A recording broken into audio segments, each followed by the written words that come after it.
జీవమిచ్చు దేవుడా మమ్ము జీవమందు నడుపుము. జీవమిచ్చు దేవుడా మమ్ము జీవ మార్గమందు నడుపుము. జీవజలము పాలుటను జీవమిచ్చి మమ్ము నడుపును. జీవజలము పాలుటలు జీవమిచ్చి మమ్ము నడుపుము. నీవే నా రక్షణ, నీవే మా కేడము, నీవే మార్గము, నీవే మా ఆశ్రయం. జీవజలము పారుటలు జీవమిచ్చు మమ్ము నడుపుము. జీవజలము పారుటలు జీవమిచ్చి మమ్ము నడుపుము. జ్ఞానహీనులైన మమ్మును అందులమయ్యున్న మమ్మును, జ్ఞానహీనులైన మమ్మును అందులమయ్యున్న మమ్మును. శుభ్రపరచు సీయోనులో శుభ్రపరచు అంధకారము, శుభ్రపరచు సీయోనులో శుభ్రపరచు అంధకారము. నీవే మా రక్షణ, నీవే మా కేడము, నీవే మార్గము, నీవే మా ఆశ్రయం. జీవజలము పారుటలు జీవమిచ్చి మమ్ము నడుపుము. జీవజలము పారుటలు జీవమిచ్చి మమ్ము నడుపుము. యేసు వచ్చినప్పుడు చీకటంతా తొలగిపోవును. క్రీస్తు యేసు వచ్చినప్పుడు చీకటంతా తొలగిపోవును. క్రీస్తు రాజు సన్నిధిలో పొందేదాము నిత్య జీవము. క్రీస్తు రాజు సన్నిధిలో పొందేదాము నిత్య జీవము. నీవే మా రక్షణ, నీవే మా కేడము, నీవే మా దుర్గము, నీవే మా ఆశ్రయం. జీవజలము పారుటలు జీవమిచ్చి మమ్ము నడుపుము. జీవజలము పారుటలు జీవమిచ్చి మమ్ము నడుపుము.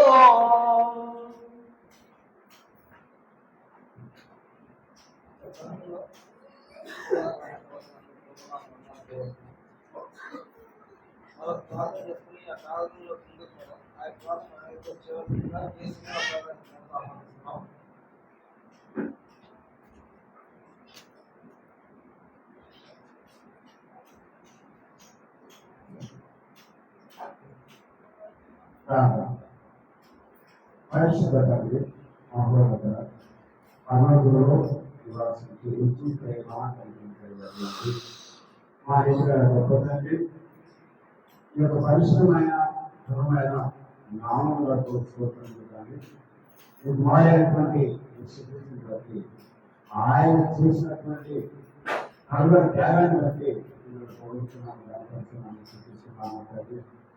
మమ్మల్ని అందరినీ ఈ భూమి మీద సృష్టించి పోషిస్తూ సంరక్షిస్తూ ఆయుస్తూ ఆలోచిస్తూ సజీవులు వచ్చిన విధానానికి మీకు వేలాది కోట్లాది సమయంలో ఈ యొక్క ఉదయకాల సమయంలో ఆరాధనలో వచ్చినటువంటి ఏమైనా సహోదరులు దైవజనులను ప్రతి ఒక్కరు కూడా పేరుపైన ఆస్వాదించండి.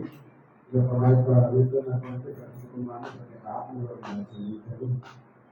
ఉచితమైన సత్యాన్ని తెలుసుకొని ఆ యొక్క సత్యమార్గంలో యథార్థంగా న్యాయంగా నేను వైవత్తుకొని మరి ఈ మార్గంలో ఈ యొక్క ఆరాధనలు ప్రారంభం నుండి ఒక్కొక్క వరకు వేరేగా ఉంది నడిపించినాయి.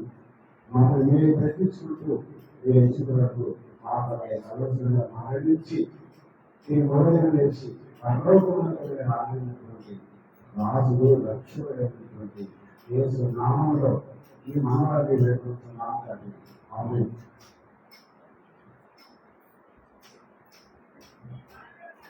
సమయంలో నా వాక్యం ఉన్నది. ఆ వాక్యం మహాభారతంలో నేను 3 డైలాగులు సాధ్యపడతానంటే యోహాను 3 డైలాగులు అందులో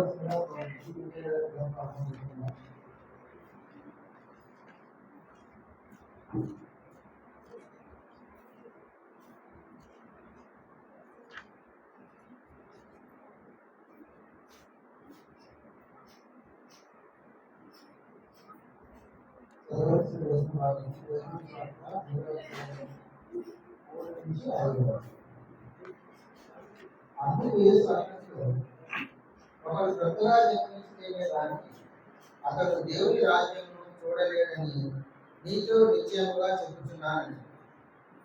అందుకు నికోదేము ముసలివాడైన మనుషుడు ఎలా జన్మించగలడు? రెండవ మారు తల్లి గర్భం నుండి ప్రవేశించి జన్మించగలరా అని ఆయన అడిగారు. యేసు ఒకడు నీటి మూలముగాను ఆత్మ మూలముగాను జన్మించేనే కానీ దేవుని రాజ్యంలో ప్రవేశించలేదని నీతో నిశ్చయంగా చెబుతున్నాను.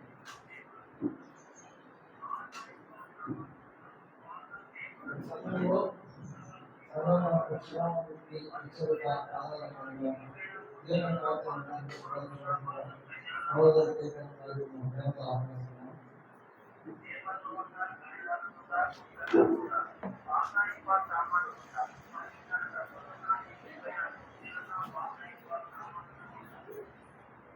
అందరికీ ప్రభు నామంలో వందనములండి. ఈరోజు ఒక విచిత్రమైనటువంటి పాఠ్యాంశాన్ని చదవాలనే ఆలోచన కలిగి ఉన్నాను. బట్టి విచిత్రమైనటువంటి పాఠము ఏమై ఉన్నది అని అంటే, దేవుడు నీటిని ఎక్కడ పెట్టాడు? H2O ఇంగ్లీష్ ఏమంటారు? ఫిజికల్ సైన్స్లో H2ఓనా? నీటిని ఏమంటారు? H2O. దేవుడు నీటిని ఎక్కడ ఉంచాడు? చూడండి, మానవ జ్ఞానము చాలా అద్భుతమైనది, ఆశ్చర్యమైనది కూడా. అంటే ఈ మానవ జ్ఞానం చేత మనుషుడు ఏం చేస్తున్నాడంటే, మరి చాలా ప్రమాదకరమైనటువంటి చాలా ప్రమాదకరమైన జబ్బుల్ని తన జ్ఞానం చేత నయం చేయగలుగుతున్నాడు. అంటే ఉదాహరణకి గుండెని మార్పిడి చేయటము, లేదా కిడ్నీని మార్పిడి చేయటము, లివర్, ఇంకా అనేక అవయవాలను మార్చి బ్రతికించగలిగేటువంటి జ్ఞానంతో మానవుడు ముందుకు పోతున్నాడు. ఇంకా చూసినట్లయితే మనం నింగిలోనికి అంటే అంతరిక్షంలోనికి స్పేస్ షిప్స్ని పంపిస్తూ 3 లక్షల కిలోమీటర్ల దూరంలో ఉన్నటువంటి ఆ యొక్క ఛాయాగ్రహణాలని అంటే పిక్చర్స్ని తీసి క్లియర్గా మనకి అందించగలిగే జ్ఞానం కూడా ఈరోజు మానవుడు డెవలప్ చేసుకున్నాడు. తర్వాత ఈ యొక్క మానవుని యొక్క జ్ఞానాన్ని మనం చూసినప్పుడు అద్భుతంగానూ ఆశ్చర్యంగా ఉన్నప్పటికీ దేవుని జ్ఞానం అనేది దానికంటే అద్భుతమైనది, లేదా అంతులేనిది, అనంతమైనది అనే విషయాన్ని మనం చూస్తాం. దేవుడు ఈ లోకాన్ని ఏ విధంగా సృష్టించాడండి? ఎబ్రీయులకు రాసిన పత్రిక 11వ అధ్యాయము 3వ వచనంలో మనం చదివితే, ఏదైనా ఒక భూ సంబంధమైనటువంటి కట్టడాన్ని కట్టాలి అంటే ఖచ్చితంగా మనకి ఏమేమి అవసరమో, ఇగో ఇక్కడ పక్కనే ఒక బిల్డింగ్ అనేటువంటిది నిర్మించబడుతూ ఉన్నది. ఈ యొక్క బిల్డింగ్లకు రాళ్ళు, ఇటుక, సిమెంటు, ఇసుక అనేటువంటి అనేకమైనటువంటి సాధనాలు అవసరమై ఉన్నాయనే విషయము మనం చూస్తున్నాం. మరి దేవుని యొక్క సృష్టికి లేదా ఈ యొక్క లోకం యొక్క నిర్మాణానికి దేవుడు దేన్ని ఉపయోగించాడు ఒకసారి చదవండి. ఎబ్రీయులకు రాసిన పత్రిక 11వ అధ్యాయము 3వ వచనం చదవండి. ప్రపంచములో దేవుని వాక్యం వలన నిర్మాణమైనవనియు అందును బట్టి దృశ్యమైనవి కనబడేడు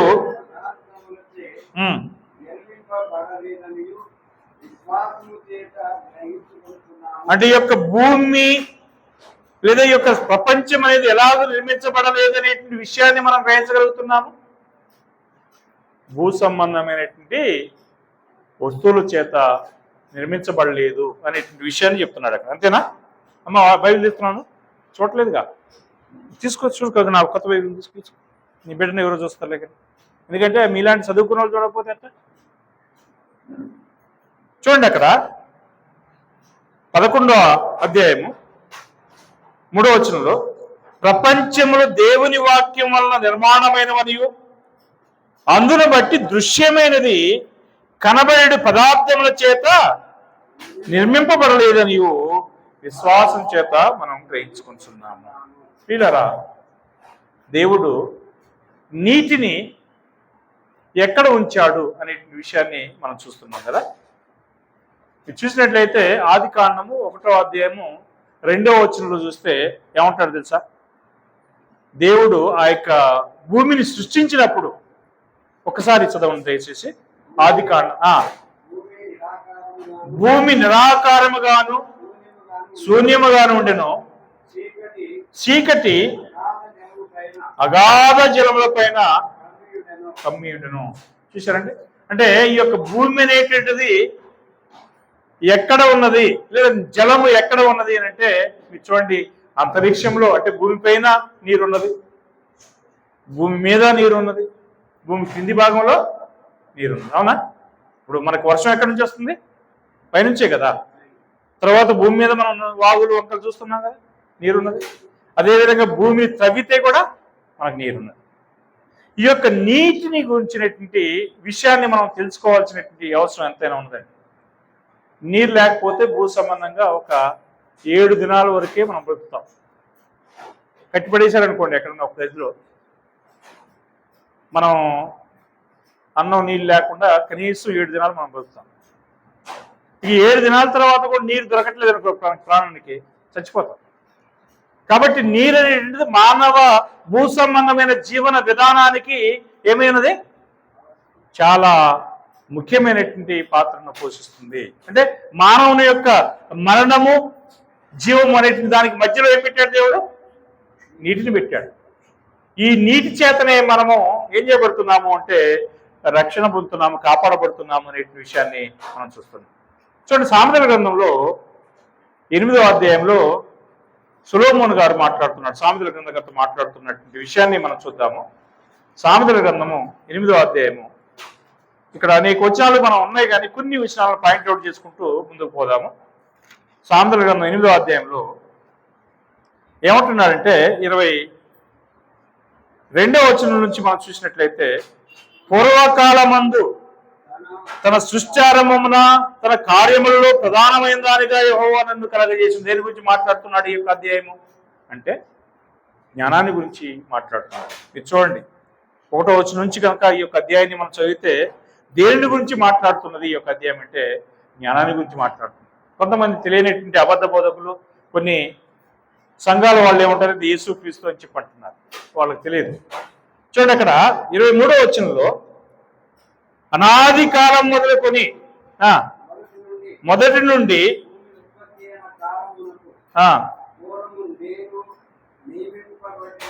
చూడండి, ఇక్కడ 24వ వచనం నుంచి వస్తారన్నమాట జలాల గురించి. ప్రవాహ జలములు లేనప్పుడు, నీళ్లతో నిండినటువంటి ఓటలు లేనప్పుడు నేను పుట్టితని. అంటే జలాలకి మన మానవ మనుగడకి సంబంధాలు ఉన్నాయనే విషయాన్ని ఇక్కడ చూపిస్తున్నాడు. చూడండి, అక్కడ ఏమంటున్నాడంటే 24వ వచనంలో, భూమిని దాని మైదానంలో ఆయన చేయక మునుపు నేల ముట్టిని రవంతయు సృష్టింపక మునుపు నేను పుట్టితిని. ఆయన ఆకాశ విశాలంలో స్థిరపరచబడినప్పుడు మహాజలముల మీద మండలం నిర్మించినప్పుడు నేను అక్కడ ఉంటిని. అంటే జలముల మీదనే భూమి అనేది ఏం చేయబడిందట, నిర్మించబడింది అనే విషయాన్ని దేవుడు తెలియజేస్తున్నాడు. చూడండి, దేవుని యొక్క జ్ఞానానికి మానవుని యొక్క జ్ఞానానికి అసలు ఏమాత్రం కూడా సంబంధం లేదు. అందుకని దేవుడు ఏమంటాడంటే యెషయా గ్రంథం 55వ అధ్యాయంలో మాట్లాడతాడు, నా తలంపులు వేరు మీ తలంపులు వేరు, నా తలంపులకుని మీ తలంపులకుని ఆకాశానికి భూమికి ఎంత వ్యత్యాసం ఉన్నదో అంత వ్యత్యాసం ఉన్నది అంటాడు. కనుక దేవుని యొక్క జ్ఞానము చాలా అద్భుతమైనటువంటి జ్ఞానము. ఈ జ్ఞానాన్ని మనం అర్థం చేసుకోవటం అనేది కొంత కష్టమే. అయినప్పటికీ కూడా దేవుడు ఈ జ్ఞానాన్ని తన గ్రంథం ద్వారా మనకు బయలుపరిచున్నాడు. చూడండి ప్రియమైనటువంటి దేవుని బిడ్డలారా, మనం ముందుగా మాట్లాడినట్టుగా ఈ నీరు అనేటువంటిది లేకపోతే మానవుని యొక్క భూ సంబంధమైనటువంటి జీవన విధానం అనేది ఎన్ని రోజులు ఉంటుంది అంటే సైంటిఫిక్గా మనం చూస్తే 7 days అని చెప్పి నేను చదివాను ఒక చోట. మరి 7 రోజులు దాటిన తర్వాత నీళ్ళు లేకపోతే మనం చనిపోతాము. అందుకనే ఇశ్రాయేలు ఐగుప్తు దేశంలో బానిసలుగా ఉన్నారు, 430 సంవత్సరాలు ఉన్నారు. వాళ్ళు ఐగుప్తు దేశంలో బానిసలుగా ఉన్న తర్వాత బయటికి మోషే చేత నడిపించబడ్డారు. వారు నడిపించబడటానికి అంటే బానిసత్వానికి వాళ్ళు స్వాతంత్ర్యం పొందడానికి మధ్యలో కూడా దేవుడు ఏం పెట్టాడు తెలుసా, నీళ్ళే పెట్టాడు. అక్కడ ఎర్ర సముద్రం అనేటువంటి ఒక సముద్రాన్ని మనం చూడగలం. అక్కడ ఫరో ఏం చేస్తున్నారంటే వీళ్ళు వెళ్తున్నారనే విషయాన్ని తెలుసుకొని అతను గుర్రాలని రథాలని ఆయుధాలు తీసుకుని వెంబడిస్తున్నాడు. ముందులో పోతేనేమో ఇశ్రాయేలు ముందు పోతున్నారు, అక్కడ ముందు పోతేనేమో ఎర్ర సముద్రం అడ్డం ఉంది, వెనక్కి పోతేనేమో అతను వచ్చి చంపేస్తాడు. మరి ఏం చేయాలా అంటే దేవుడు అంటే మోషేకి దేవుడు సలహా ఇస్తాడు, నీ కర్రని సముద్రం వైపు చూపుకుంటాడు. కాబట్టి సముద్రం వైపు చూపిన వెంటనే ఏమవుతుందంటే ఆ సముద్రం నీరు 2 గోడలుగా నిలుస్తున్నాయి. 2 గోడలుగా నిలవగానే వారు 6 నెలల నుంచి సముద్రంలో నుంచి 6 నెలలుగా మరి వారు 6 నెలల మీద నడిచిపోతారనే విషయాన్ని మనం చదవాలి. చూడండి, నిర్గమకాండము 17వ అధ్యాయము 1 నుంచి 3 వచనాల్లో చూసినట్లయితే అక్కడ వాళ్ళు మొట్టమొదటిగా సీను అనేటువంటి ఒక అరణ్యానికి వస్తారండి.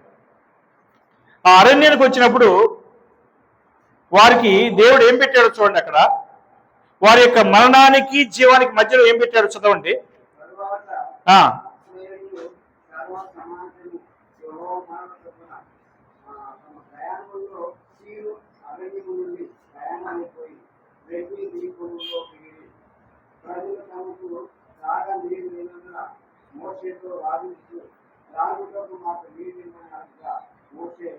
మీరు నాతో వాదించుకునేలా యెహోవా శోధించుకునేలా మీరు వారితో చెప్పండి.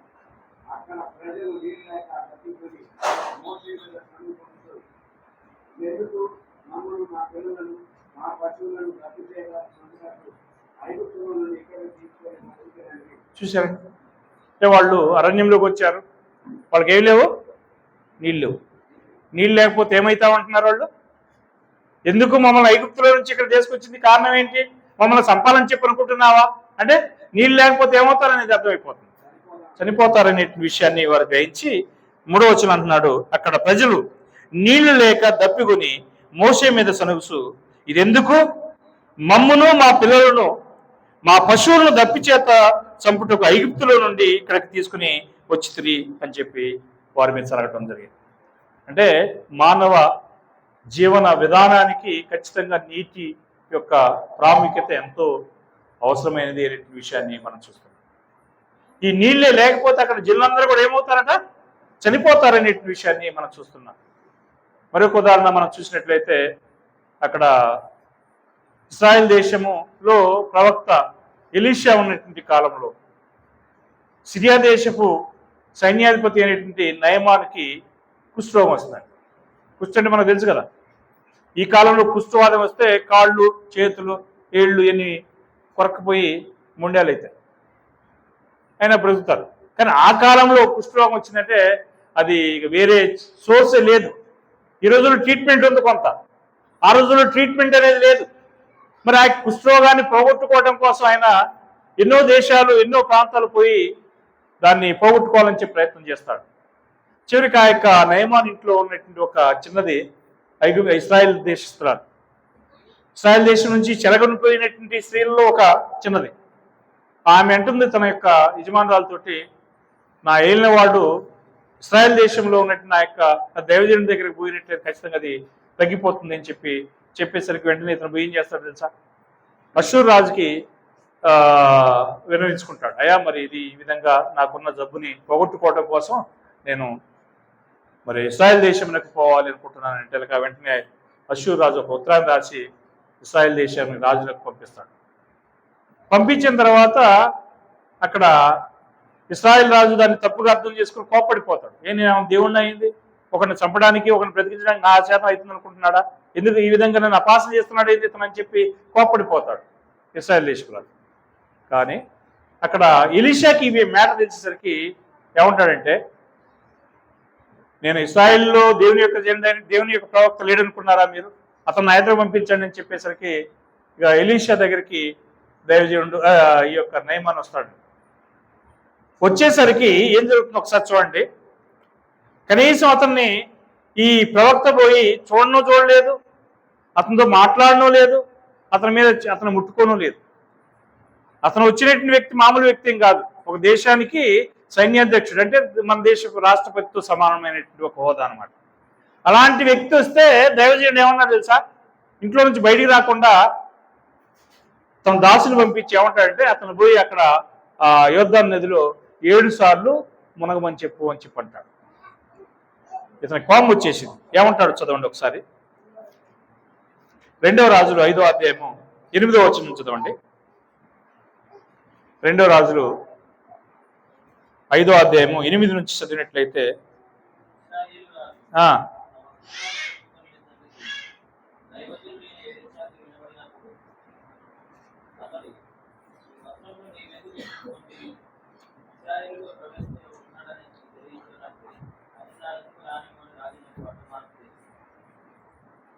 చదవాలి.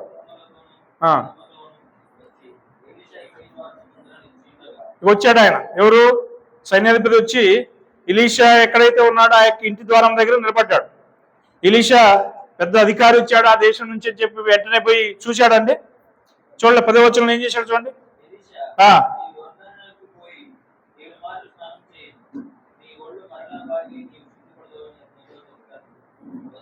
అంటే ఎలీషా పోయి అతను ముట్టనో లేదు, అతను చూడనో లేదు, అతనితో మాట్లాడనో లేదు. ఒక దూతను పంపించేసి నువ్వు పోయి యోర్దాను నదిలో 7 మార్లు మునుగు అన్నాడు. అప్పుడు నీ యొక్క దేహము పసిపిల్ల దేహం వలె శుద్ధమవుతుందని చెప్పేసరికి అతనికి వెంటనే కోపోద్రికుడే ఏం చేశాడంటే, మా దేశంలో నదులు లేవా, మా దేశంలో మీ దేశంలో ఉన్నట్టు నదుల కంటే గొప్ప నదులు ఏం లేవా అని చెప్పి వెనక్కి తిరిగి ఉగ్రుడే వెళ్ళిపోతుంటాడు. అతని యొక్క దాసుడు ఒకడు ఏమంటాడంటే, నాయన మరి ఒకవేళ ఆ దైవజనుడే గొప్ప కార్యం చేయమని చెప్పి నీకు చెప్పినట్లయితే నువ్వు చేయకుండా ఉంటావా, చేస్తావు కదా నీ జబ్బు కోసం. మరి ఆయన చెప్పింది ఏంటి, పోయి నీటిలో మనం అన్నాడు, ఆ పని చేస్తే ఏమవుతుందని చెప్పి అనేసరికి అప్పుడు ఆలోచన చేసి యోర్దాను నదిలో పోయి ఏం చేశాడు ఒకసారి చదవండి. 11వ వచనం 12వ వచనం.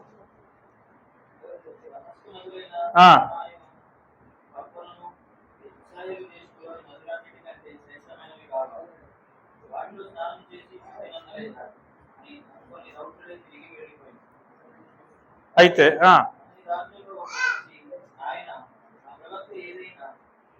ఒక గొప్ప కార్యము నియమించిన ఎడలా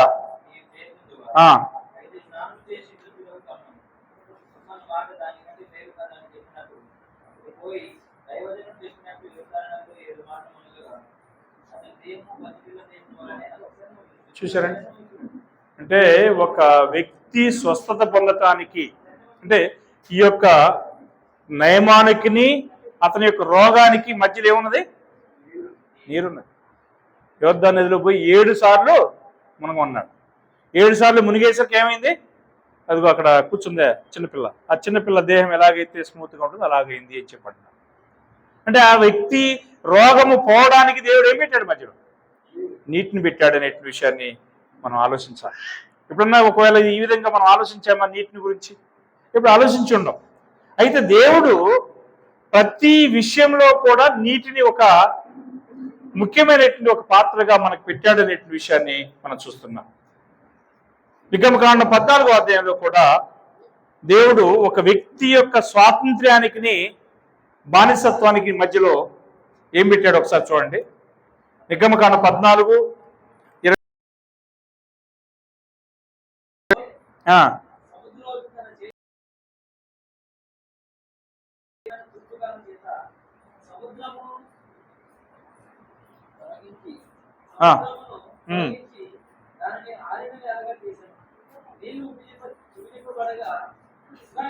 సముద్రం మధ్యలో ఆరిన నేల మీద నడిచి ఆ నీళ్లు వారి కుడి ఎడమ ప్రక్కలను వారికి గోడవలే ఉండేది.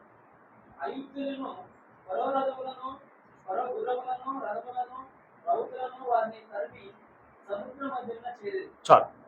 అంటే ఇక్కడ మనం ఏం చూస్తున్నాము అంటే, ఇంతకుముందే మాట్లాడాం, యాక్చువల్గా స్టార్టింగ్లోనే మాట్లాడాం. ఆ సందర్భం దేవుడు ఏం చేశాడంటే ఆ యొక్క ఐగుప్తు రథాలని, గుర్రాలని మరి ఆ యొక్క సముద్రంలో ముంచు నిమిత్తము ఏం చేశాడంటే ఆ సముద్రాన్ని 2 పాయలుగా చేసి వీటిని ఇశ్రాయేలునేమో ముందు నడిపించాడు. వీరు మధ్యలో రాగానే దేవుడు ఏం చేశాడంటే వారిని నీటితో కప్పేశాడు. అంటే శత్రువుల్ని నాశనం చేయడానికి దేవుడు ఏం ఉపయోగించుకున్నాడు? నీటిని ఉపయోగించుకున్నాడు.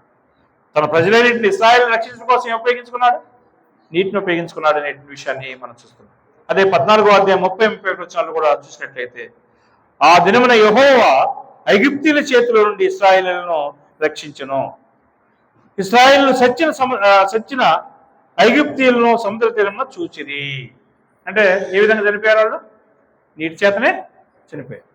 వీళ్ళు ఏ విధంగా బయటకు వచ్చారు? దేని ద్వారా వచ్చారు? నీటి ద్వారానే బయటకు వచ్చారు. కనుక ఇంకా ముందుకు పోయినట్లయితే మరి 1 కొరింథీ 10వ అధ్యాయము 1-2 వచనాల్లో మనం చూసినట్లయితే, దేవుడు ఇశ్రాయేలు యొక్క రక్షణకు మరి నీరు అనేటువంటి ఒక భాగాన్ని ఆయన ఉపయోగించినట్లుగా మనం చూస్తున్నాం. సహోదరులారా, ఈ సంగతి మీకు తెలియకుండా నాకు ఇష్టం లేదు. అదేదనగా పితరులందరూ మేఘముల కింద ఉండిరి, వారందరూ సముద్రంలో నడిచిపోయిరి, అందరూ మోషేని బట్టి మేఘములోను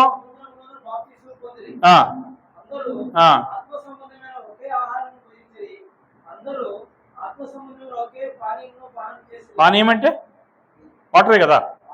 చూడండి, అక్కడ ఇశ్రాయేలు రక్షణ పొందినట్లుగా దేవుడు దేన్ని ఉపయోగించుకున్నాడు? నీటిని ఉపయోగించాడు అనే విషయాన్ని మనం చూస్తున్నాం ఇక్కడ. కనుక ఇది మరి బాప్తిసం అనేటువంటి ఒక ద్వారం అండి. బాప్తిసంలో ఏమి ఇన్వాల్వ్ అవుతున్నాయి? నీరు ఇన్వాల్వ్ అవుతుంది అనే విషయాన్ని మనం చూస్తున్నాం. కనుక మనం రక్షణ పొందాలంటే ఖచ్చితంగా బాప్తిసం అనేటువంటిది అవసరమైనది. చూడండి, ఒక వ్యక్తి పవిత్రపరచబడటానికి, ఆ వ్యక్తి అపవిత్రుడై పవిత్రపరచబడటానికి మధ్యలో కూడా దేవుడు ఏం పెట్టాడు? నీరే పెట్టాడు. ఇశ్రాయేలులో ఎవడైనా ఒక శవాన్ని ముట్టి లేదా ఇంకేదైనా కార్యం చేసి అపవిత్రుడయ్యాడు అనుకోండి, అతను మళ్ళా పవిత్రుడు కావడానికి ఏం చేయాల్సి వచ్చింది? చూడండి ఒకసారి, లేవీకాండంలో చెప్తున్నాడు. లేవీకాండం 11వ అధ్యాయం 23-24 వచనం చూడండి. లేవీకాండం 11వ అధ్యాయము 23-24 వచనాలు.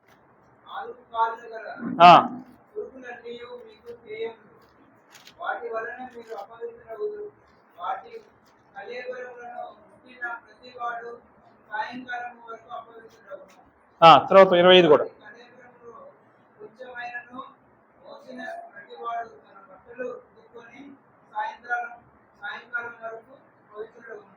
అర్థం చేసుకుంటున్నామా దీన్ని? అంటే ఆ వ్యక్తి ఏదైనా ఒక శవాన్ని ముట్టో లేదా ఏదైనా సత్యందాన్ని ముట్టో అపవిత్రుడయ్యాడు అనుకోండి, ఆ వ్యక్తి తన మరలా పవిత్రత పొందాలంటే ఏం చేయాలి? బట్టలు కొని అని అంటున్నాడు. 25 వచ్చి చూడండి. 25 వచ్చిన ఏమంటున్నాడంటే, ఆ కళేబరంలో కొంచెమైనా మోసిన ప్రతి వాడు తన బట్టలు ఉదుక్కుని. ఎక్కడ ఉదుకుతారు బట్టలు? నీటిలోనే కదా. కాబట్టి ఆ నీరు అనేది ఆ వ్యక్తి పవిత్రుడు కావడానికి, అపవిత్రుడిగా ఉన్నటువంటి సందర్భానికి మధ్యలో నీరు అనేటువంటిది ఉన్నట్లుగా మనం చూస్తున్నాం. తర్వాత యోహాను సువార్త 9వ అధ్యాయంలో పుట్టుగుడ్డు అని మనం చూస్తాం. ఆ పుట్టుగుడ్డివాడు యేసుక్రీస్తు నడిచి వెళ్తుంటే అయ్యా దావీదు కుమారుడా నన్ను స్వస్థపరచుము అని చెప్పి అని అన్నప్పుడు ఆయన వెంటనే ఏం చేస్తాడంటే ఉమ్ము ఊసి ఆ నేలను బురద చేసి ఆ యొక్క బురద తీసి తన కన్నులు రాస్తాడు. కన్నులు రాసి నువ్వు పోయి మరి ఎక్కడ కలుపుకోన్నాడు ఒకసారి చూడండి. 9వ అధ్యాయము 6-7 వచ్చాను చూడండి. ఆయన ఇట్లు చెప్పి నేల మీద ఉపయోగించి ఉమ్మితో బురద చేసి వారి కన్నుల మీద నీవు సిలువైపు కోనేటికి వెళ్ళి అందులో పడిపోతావు. చూసారా? అంటే అతను స్వస్థ పొందాలంటే అంటే ఈ యొక్క గుడ్డివాని యొక్క బ్లైండ్నెస్ కి అతను మళ్ళా దృష్టి పొందడానికి మధ్యలో ఏమున్నది? నీరున్నది అనే విషయాన్ని మనం ఇక్కడ చూస్తున్నాం. కనుక అతడు వెంటనే యేసుక్రీస్తు ఏం చేశాడంటే అతను అడిగాడు, నువ్వు పోయి ఆ కోనేటిలో పోయి నీ కళ్ళు శుభ్రంగా కడుక్కును, నీవు స్వస్థపడతావు అని చెప్పిన వెంటనే అతను పోయి శుద్ధుడయ్యాడు అనే విషయాన్ని మనం చూస్తున్నాం. కాకపోతే ఈ యొక్క నీరు అనేటువంటిది మనకి ఏ విధంగా మరి మనం రక్షిస్తుందో ఒకసారి 1 పేతురు 3వ అధ్యాయంలో కూడా చూద్దాం. 1 పేతురు 3వ అధ్యాయము 20-21 వచనాలు చూడండి. 1 పేతురు 3వ అధ్యాయము 20-21 వచనాలు. దేవుని దీర్ఘశాంతము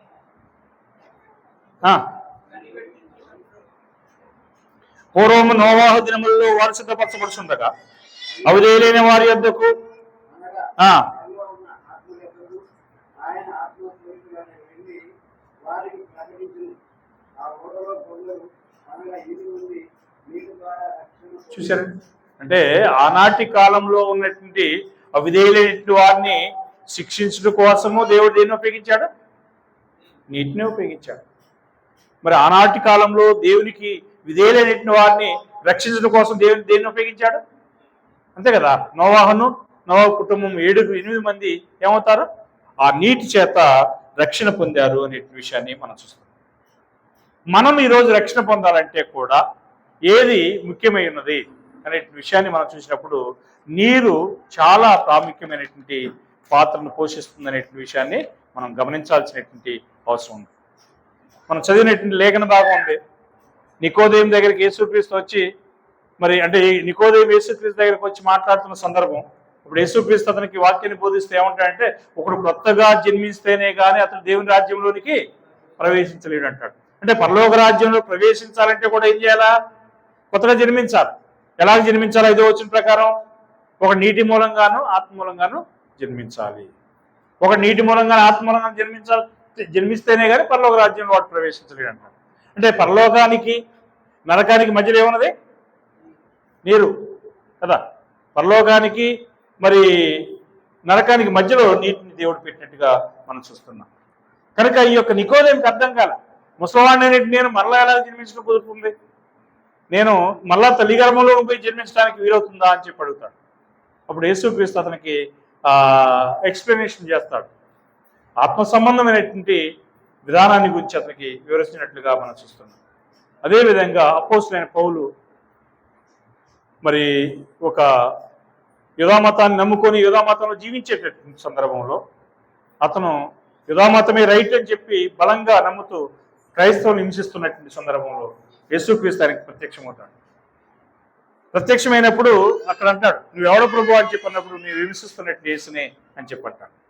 అన్నప్పుడు మరి నేనేం చేయాలంటే నువ్వు పట్టణంలోనికి దమస్కునేటువంటి పట్టణంలోకి అక్కడ మరి అన్నయ్య అనేటువంటి ఒక సహోదరుడు ఉంటాడు, అతను నువ్వేం చేయాలనో అతను నీకు చెప్తాడు అని చెప్పారు. అన్నప్పుడు మరి పౌలు యొక్క రక్షణకి మరి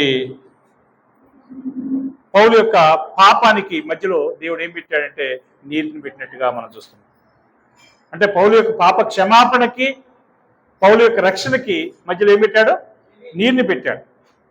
అపోస్తుల కార్యం 22వ అధ్యాయంలో మనం చూసినట్లయితే 16వ వచనంలో చూడండి ఏమంటాడంటే, తడువు చేయటెందుకు నువ్వు లేచి బాప్తిసం పొంది నీ పాపాలని కడిగి వేసుకున్నాము అంటాడు. అంటే పాపాలను కడిగి వేసుకోవడానికి ఏం అవసరం అంట? నీళ్ళు అవసరం. బాప్తిసం పొందడానికి ఏం అవసరం? నీళ్ళు అవసరం. కాబట్టి నీటి యొక్క పరిస్థితిని మనం చూసినప్పుడు మన జీవన విధానంలో ఎంతో ప్రాముఖ్యమైనటువంటి పాత్రని పోషిస్తున్నటువంటి సందర్భం మనం చూస్తున్నాం. చూడండి, ఆ యొక్క నీటి చేతనే మనం ఏం చేయబడుతున్నాం? బాప్తిసం పొందేటప్పుడు ఆ నీటిలో ముంచబడుతున్నాం కదా. నీటిలో ముంచబడేటువంటి సందర్భాన్ని ఏమంటున్నాడంటే ఆయన సమాధిగా పోల్చుతూ మాట్లాడుతున్నాడు. నీటి సమాధి అని అంటున్నాడు. ఈ యొక్క నీటి సమాధిలో ముంచబడినటువంటి మనము మరి యేసుక్రీస్తు యొక్క సంఘంలోనికి చేర్చబడుతున్నాం కనుక మరి ఈ యొక్క విషయాన్ని నమ్మినటువంటి వాళ్ళు పెంతెకోస్తు దినాన ఆ యూదులు నమ్మారు. నమ్మి ఏం చేశారు? వాళ్ళు పెంతెకోస్తు దినమున 3000 మంది బాప్తిసం పొందారనే విషయాన్ని చూస్తున్నారు. బాప్తిసం పొందారంటే దేని చేత? నీటి చేతనే కదా. అప్పుడు 3000 మంది బాప్తిసం పొందారు. ఆ విషయాన్ని నమ్మినటువంటి లూదియా అపోస్తలుల 14వ అధ్యాయంలో ఆమె ఏం చేసిందంటే ఆ విషయాన్ని నమ్మి తాను తన ఇంటి వారిను బాప్తిసం పొందారు అనే విషయాన్ని మనం చూస్తున్నాం. అదే విషయాన్ని నమ్మినటువంటి కొర్నేలి యొక్క ఇంటి వారందరూ కూడా ఆ విషయాన్ని నమ్మి వాళ్ళు బాప్తిసం పొందారనే విషయాన్ని మనం చదువుతాం. అదేవిధంగా చెరసాల అధిపతి ఏం చేస్తాడు ఒకసారి చూడండి. అపోస్తలుల గారి 16వ అధ్యాయంలో అతను ఏం చేశాడో చూడండి. అపోస్తలుల గారి 16వ అధ్యాయంలో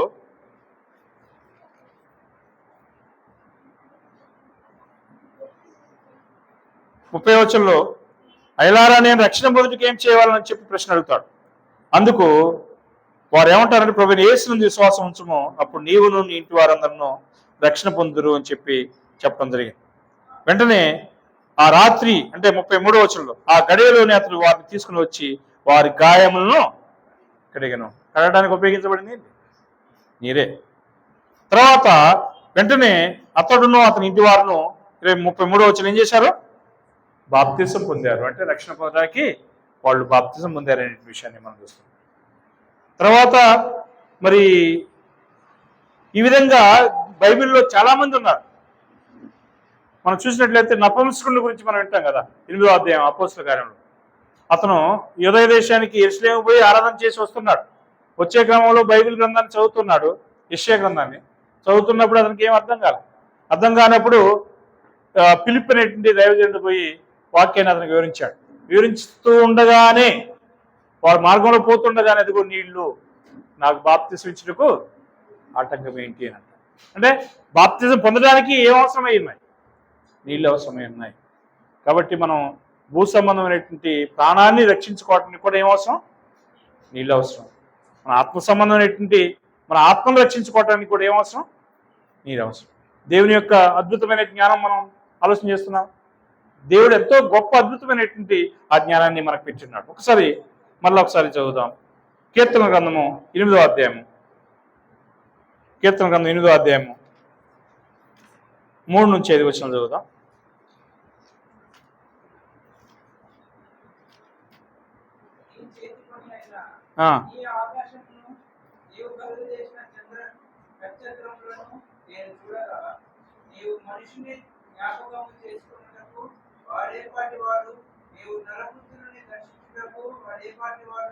చూసారంటే దేవుని యొక్క జ్ఞానంతో మానవుని యొక్క జ్ఞానాన్ని కంపేర్ చేయడానికి అసలు అవకాశమే లేదు.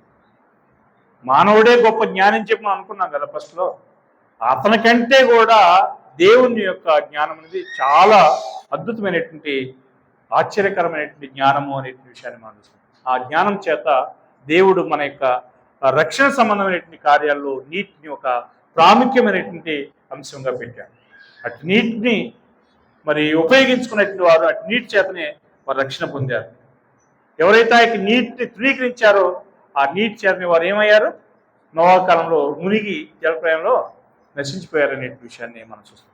కాబట్టి ప్రియమైనటువంటి దేవుని బిడ్డలారా, అపోస్తలుడైన పౌలు చెప్పినట్లుగా ఇంకా నువ్వు తడువు చేయటందుకు లేచి ఆయన నామమును బట్టి ప్రార్థన చేసి బాప్తిసం పొంది నీ పాపాలను కడిగేసుకొని చెప్పిన వెంటనే పౌలు దాన్ని నమ్మాడు. వెంటనే పోయి బాప్తిసం పొందాడు.